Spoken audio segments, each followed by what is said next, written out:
Из Инты отправлена очередная партия гуманитарного груза для жителей Донбасса. Волонтеры и общественные организации города с февраля участвуют в благотворительной акции.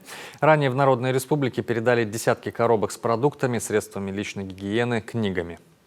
Наши жители приносят очень много продукты питания. Это гречка, макароны, крупы разнообразные, паштеты, тушенка.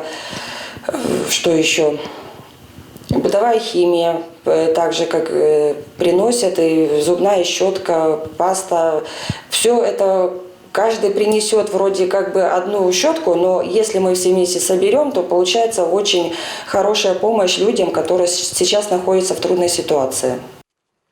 Ежегодная акция единороссов «Собери ребенка в школу» теперь и для жителей Донбасса. Помощь получат дети из малообеспеченных и многодетных семей.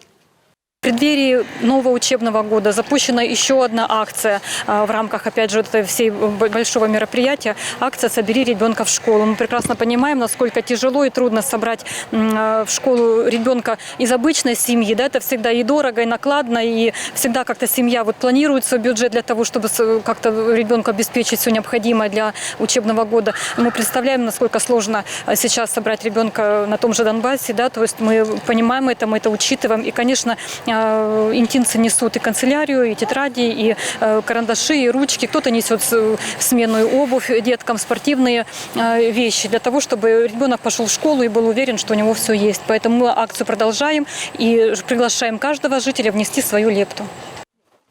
Пункт приема гуманитарной помощи для жителей Луганской и Донецкой народных республик в общественной приемной главы Коми по адресу Инта, улица Мира, дом 26.